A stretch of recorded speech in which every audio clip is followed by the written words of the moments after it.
Sa nakaraan ng ating video, ay napatay nga ng isa sa mga miyembro ng Dragnets and Snares, ang isa sa mga miyembro ng Dark Kingdom, na may kagagawan sa pagkawala ng mga pangkaraniwang tao at tsekwa.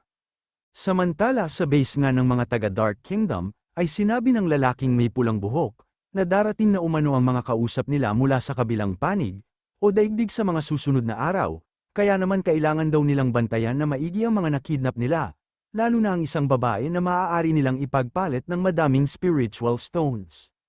Sinabi naman ng nakahood na lalaki, na hindi niya kailangang mag-alala, at dahil sa puro pangkaraniwang mga tao lamang sila, ay hindi umano sila makakapagdulot ng problema.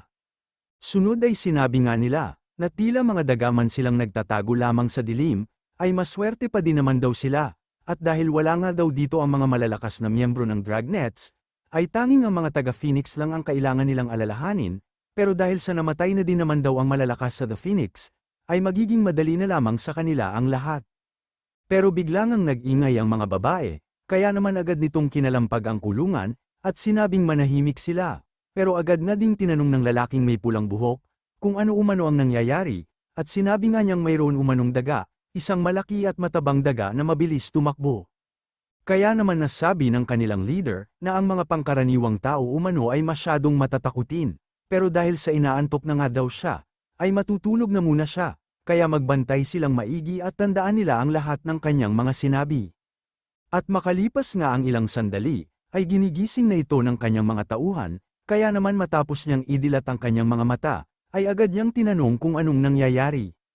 At matapos nga niyang makita ang nanggising sa kanya, ay muli niyang tinanong kung anong meron, at sinabi nga nito na buti umano at gising na ang boss nila, dahil diretso nga daw ang kanyang tulog habang nasa daan at ilalim sila ng lupa.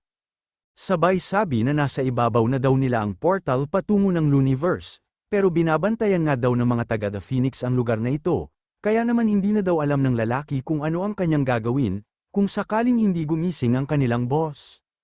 Pero biglang ang napapatanong ang lalaking ito, kung bakit nagtungo na sila sa portal patungo ng Luniverse, sabay tanong na din kung ito na daw ba talaga ang tinakdang araw at oras, at masyado nga daw yata itong biglaan.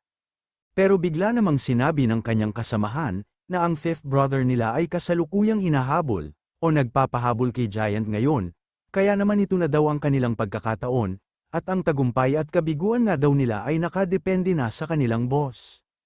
Pero matapos nga silang lumabas sa ilalim ng lupa, ay bigla silang tinutukan ng espada ng mga taga The Phoenix, habang tinatanong kung sino umano sila, at kung bakit nagtungo sila sa lugar na ito, at kung ano ang gagawin nila sa portal patungo ng kabilang daigdig. Pero bigla nga silang tumalon, at kasabay nito ay ang paggamit nila ng kanilang abilidad sa pagkontrol ng lupa, at unti-unti nga nilang pinakain sa lupa ang mga taga The Phoenix. At matapos nga silang tuluyan na malamon ng lupa, ay agad din naman silang bumaba at sinabi nga ng isa, na matagumpay na umano nilang napatay ang mga tagapagbantay. Sunod ay lumabas nga ang isang lalaking nakahood at mask mula sa portal, kung saan ay sinabi nito na maganda umano ang nakita niyang pakikipaglaban nila, sabay sabi ding matagal na mula nang huli silang magkita, at agad ding tinanong kung nasaan na ang order ng kanyang master. Agad namang inilabas ng isa mula sa ilalim ng lupa, ang kulungan na naglalaman ng mga magagandang babae at pangkaraniwang tao, at matapos nang makita ng lalaking nakamask ang mga dala nila, ay sinabi niyang tama umano ang bilang nito, bukod doon ay magaganda din sila. Agad na din niyang binigay ang kabuwang bayad sa kanilang transaction, at sinabing sa susunod ay sana matataas pa din ang kalidad, ng mga babaeng ibibigay sa kanila, at agad nang sinabi ng lalaking may pulang buhok, na makakaasa umano sila. At matapos nga nilang makita, ang mga blessed stones na binayad sa kanila, ay biglang nagningning ang kanilang mga mata, habang sinasabi na talagang mas puro nga daw ang blessed stones mula sa Luniverse. Habang ang isa naman ay naiyak pa, habang sinasabi na matapos nilang ibenta ang mga ito sa black market, ay makakapamuhay sila ng ilang taon, nang walang inaalala, pero sinabi naman ng kanilang boss, na masyado daw talaga silang sakim sa pera. Pero bigla nga ding gumuho ang lupa na kanilang kinatatayuan, matapos gamitin ng isa sa mga taga The Phoenix ang kanyang abilidad.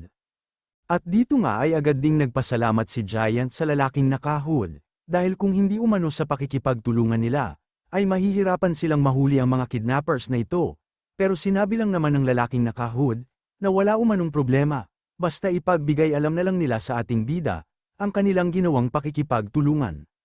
Dahil silang mga mamamayan nga daw ng Luniverse, ay tapat na tagapagsilbi ng hari, at dahil sa alam daw ng lahat ng taga-Luniverse ang kautusan ng hari, ay patuloy silang makikipagtulungan kila Giant, at sa mga taga-Earth. At dahil sa nasaksihan nga ng mga ito ang pag-uusap nila, ay naisip nilang ang mga buyer daw pala mula sa Luniverse, ay mga nagpapanggap lamang upang mahuli sila, sabay tanong kung talagang ang lawak daw ba ng koneksyon, at impluensya ng dragnets and snares, ay umabot na din sa Luniverse.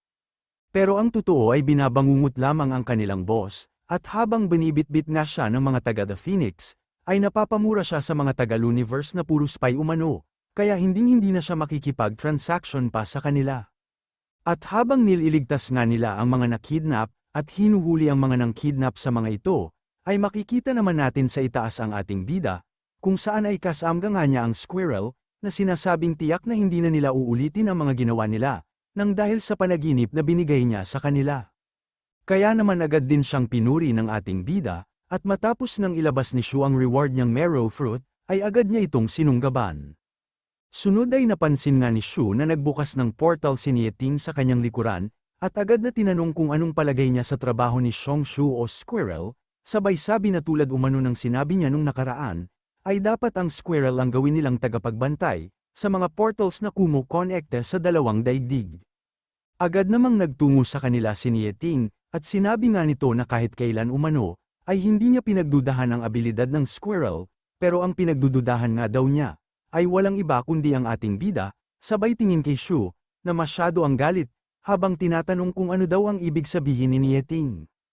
At dito nga ay sinabi ni Nieting, na alam daw niyang kailangang suportahan at pakainin ni Shu, ang lahat ng mga sundalo ng Imperial Dragon Guards, at ang maaari nga niyang pagkakitahan ng malaki, ay walang iba kundi ang mga transaction sa Luniverse.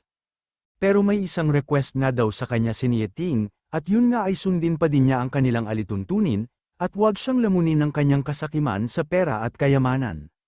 Dahil kailangan nga daw na maging balance pa din ang dalawang daigdig, kung saan ay hindi niya pwedeng hayaan, na maging masyadong mabilis ang pag-angat ng alinman sa mga daigdig, sabay tanong kung kaya bang gawin yun ng ating bida, at sinabi nga ni Shu na wala umanong problema.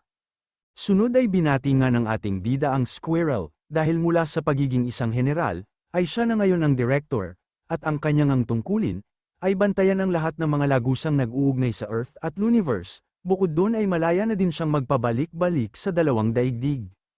At matapos ng maging director ang Squirrel, ay agad na lumabas ang balita patungkol sa opisyal na panunungkulan niya, bukod doon ay nagkaroon na din ito ng sariling opisina at secretary. At dahil nga sa siya ang kauna-unahang hayop, na nabigyan ng isang mahalagang tungkulin sa pagitan ng dalawang daigdig, ay sinabi ng kanyang secretary, na kailangan nilang maglabas ng kanyang biography, na agad namang pinayagan ng astig nating Squirrel. At matapos nga ang isang buong araw na pagsasalaysay niya sa kanyang mga naging karanasan, mula nang naninirahan pa lamang siya sa ruins, hanggang sa ilabas na siya ng ating bida sa ruins, at iba pang pangyayari ng kanyang buhay, ay na-realize nila, na mukhang aabutin pa ng taon bago ito matapos. Samantala sa Luniverse naman, sa pansamantalang opisina ng World Trade Management Bureau nito sa Divine King's Palace, ay nagtungo si Xiaoya sa opisina ng bagong hari ng Luniverse, upang kunin ang mga dokumento na kinailangan ng approvals niya. Bukod doon ay sinabi nga din ni Xiaoya, na may mga bagong dokumento siyang daladala, at kailangan nga daw niya itong pirmahan kaagad, pero nanatili namang tahimik ang bagong hari, na tila natabunan na nga ng kanyang mga gawain. Kaya naman agad itong sinigawan ni Xiaoya, upang sabihin na wag na siyang magpanggap pang tulog, dahil kailangan nga daw ng agarang approvals niya sa mga dokumento, sabay sabi na maging ang mga donkey sa mga kabukiran ng nayon, ay walang lakas ng loob upang tumigil sa pagtatrabaho. Pero bigla nga ding nahulog ang mga nakakamadang dokumento, kaya naman to the rescue si Son Jongyang na agad hinatak si Xiaoya, upang makaiwas sa gabundok na dokumentong naglaglagan, matapos na ginamit ng bagong hari ang kanyang abilidad upang tumakas. At matapos nang makaalis si Wen Zaipi, ay agad na namang nag-init ang ulo ni Xiaoya, dahil tulad umano ng araw-araw na ginagawa ng bagong hari, ay tinatakasan niya ang lahat ng kanyang mga trabaho. Sunod ay sinabi nga ni Xiaoya, na hindi na umano siya magtataka, kung bakit ang unang lesson nila nang makapasok siya ng Divine King's Palace, ay walang iba kundi patungkol sa kanilang bagong hari. At sa unang araw nga daw nila dito sa Divine King's Palace, ay sinabi ng tauhan ni Wen Zaipi na ang bagong hari nila, ay walang pakialam sa politika tulad ng mga kumakalat na tsismis, bukod dun ay isa nga daw siyang tamad na nilalang, at mayroon din siyang mali-mali sa utak, kaya naman kailangan na nilang masanay, o kailangan nilang sabayan ang takbo ng kanyang utak. Sunod ay patungkol sa mga libangan naman ni Wen Zaipi ang tinalakay nila, gayon na din ang mga lugar na madalas niyang pinupuntahan, sa tuwing siya ay tumatakas sa kanyang mga gawain, sabay sabi na ituturo din daw sa kanila, kung paano uliin ang tamad na bagong God King, at kung paano siya mapipilit upang magtrabaho. Sunod ay sinabi nga ni Xiaoya, na kung hindi umano dahil kay Sun Zhongyang, ay malamang sa natabunan na siya ng mga dokumentong ito, pero bakit daw ba nagtungo si Sun Zhongyang sa kanilang Management Bureau? At sinabi nga sa ating, na matapos magsimulang mag-operate muli ang Divine King's Palace, gayon na din ang World Trade Management Bureau dito sa Luniverse, ay nagkaroon sila ng agarang pangangailangan ng mga tauhan, na mayroong kaalaman patungkol sa dalawang daigdig. At karamihan nga daw sa mga nahuli ng ating bida, na pinagawa niya ng walang katapusan na homework sa loob ng kanyang star chart, ay nakita ang pangangailangan nila ng tauhan bilang isang oportunidad, upang mapalapit at magkaroon ng koneksyon sa Divine King's Palace. Kaya naman matapos silang pakawalan ng ating bida, ay hindi na umano umuwi ang mga ito sa kanilang mga pamilya, kung saan kumuha nga din daw sila kaagad, na civil service exam at agad na nanungkulan. Si Sun Zhongyang at Xiaoya nga daw, na nagkaroon ng ugnayan sa ating bida nang dahil sa mga sugal dati, ay kasama sa unang batch ng mga nakapasa sa exam, at agad na nanungkulan sa Divine King's Palace.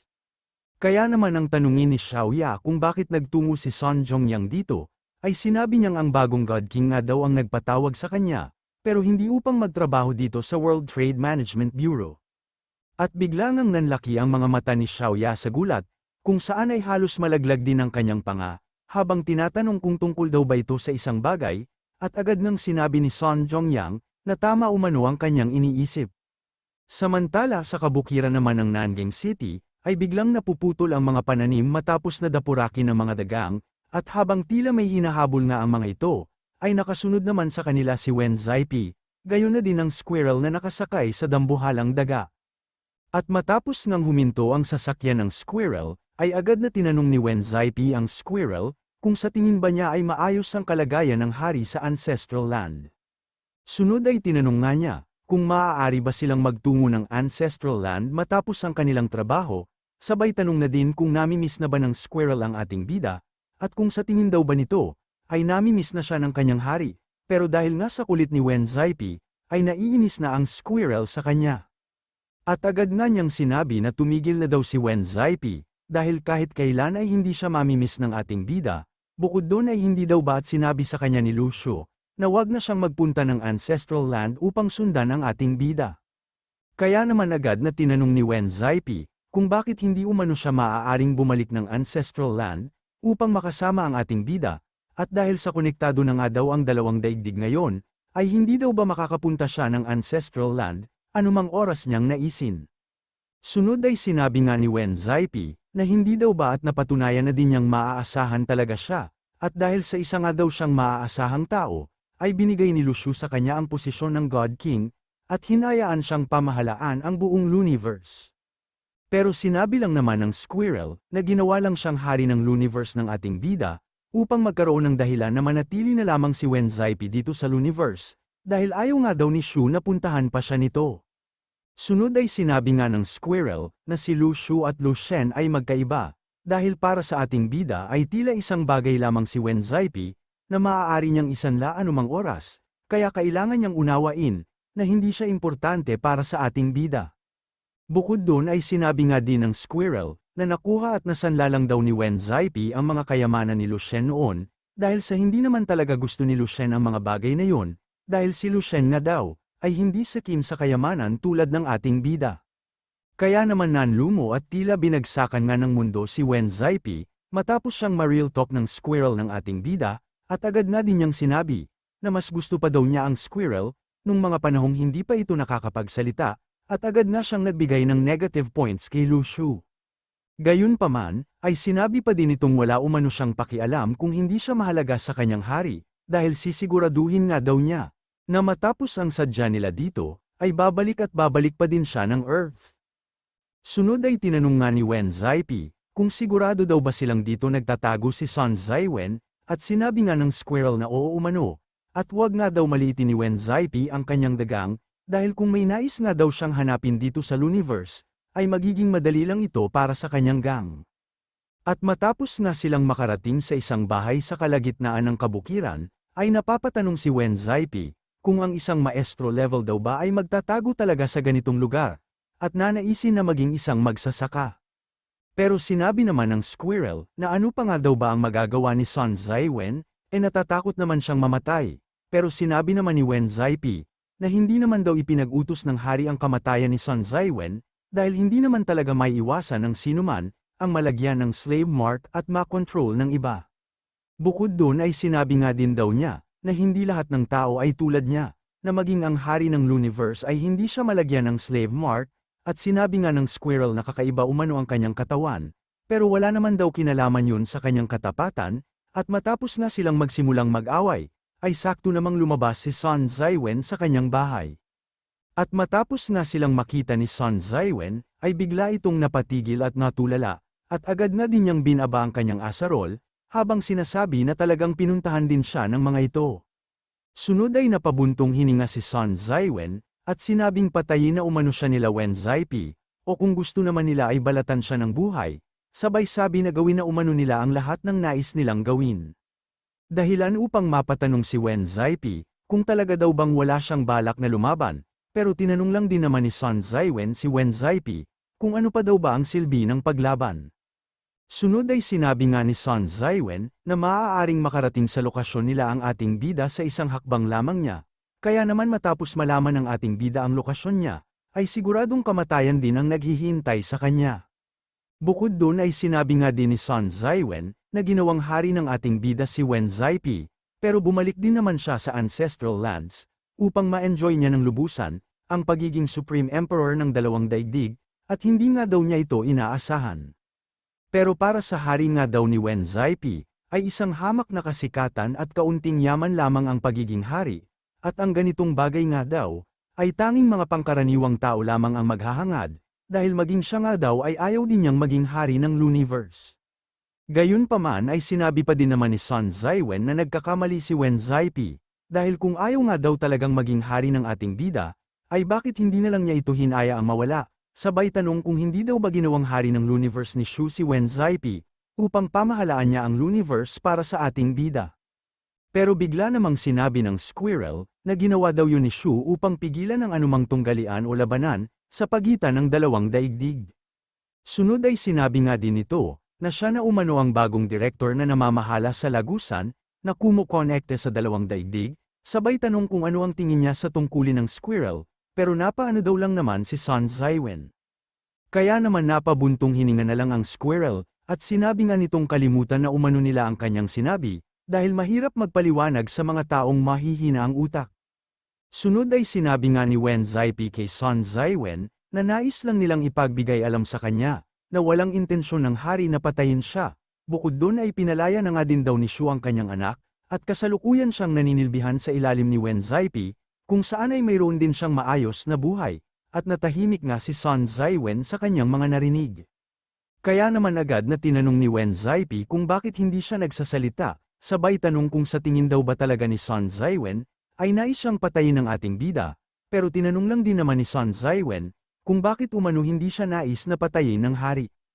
At kasabay nga ng paglabas ni Wen Zaipi sa isang imperial decree, ay sinabi nito na wala umano talagang balak ang hari na patayin siya, sabay hagis ng imperial decree kay Sun Zaiwen, at sinabi na nilalaman nito ang kautusan ng hari sa kanya. Sunod ay sinabi nga ni Wen Zaipi, na nais ng hari na magsaka si Sun Zaiwen dito ng 23 years, bago siya bumalik sa kanyang posisyon bilang Celestial Emperor ng West State. Sunod ay sinabi nga din ni Wen Zaipi, na dati na umanong pinanggako ni Shu kay Sun Zaiwen, na magiging Celestial Emperor siya ng West State, at hanggang ngayon nga daw ay hindi pa din nakakalimutan ni Shu ang kanyang pangako. Pero habang naglalakad nga sila palayo kay Sun Zaiwen, ay tinanong ng squirrel kung bakit umano may biglang nagbago yata, dahil ang utos nga daw ng ating bida ay 2 to 3 years lamang siya magsasaka, pero sinabi lang naman ni Wen Zaipi, na nagkamali siya ng pagbigkas, pero hindi bali na nga daw at ayos na din yun. Sunod ay sinabi nga sa atin, na matapos magtago si Sun Zaiwen sa lugar na ito, ay walang sawa siyang nagtatrabaho araw man o gabi, kasabay nga daw nun ay ang palagi niyang pag-iisip, pero wala naman siyang maisip na paraan, kung paano niya mailigtas ang kanyang sarili, gayon na din ang kanyang anak na si Sun Jongyang. Pero ngayon nga daw, ay nasa kanyang harapan na ang pinakamimithi niya, gayon pa man ay hindi pa din naman siya makapaniwala, at masyado pa din ang kanyang pagtataka sa naging desisyon ng ating bida. Kaya naman hanggang sa ngayon nga daw, ay malamang sa hindi pa din talaga niya nauunawaan ang tunay na pagkatao ng isang binata, na nagngangalang Lu Shu. Sunod ay tinanong naman ng Squirrel, kung bakit daw hindi pinatay ng ating bida si Sun Zaiwen, pero sinabi nga daw ni Shu kay Wen Zaipi, na biktima lang din ng nakaraan at digmaan si Sun Zaiwen, bukod doon ay hindi nga din daw ninais ni Sun Zaiwen, na pagtaksilan ng ating bida. Kahit na nagtaksil pa din naman siya, wika naman ng Squirrel na talagang tinignan pa ang kanyang mga records, pero sinabi lang naman ni Wen Zaipi, na ganun din daw ang iniisip niya dati, at kung siya nga daw ang masusunod ay talagang papatayin na niya si Sun Zaiwen, kahit pa hindi ito makatarungan para sa kanya. Pero sinabi nga daw ng ating bida kay Wen Zaipi, na wag na niyang hayaan pang ang trahedya ng nakaraan, ay maging trahedya din niya, o wag na niyang hayaan pang maulit sa kanya ang mga nangyari sa nakaraan, at agad na nga lang silang napatingin sa kalangitan.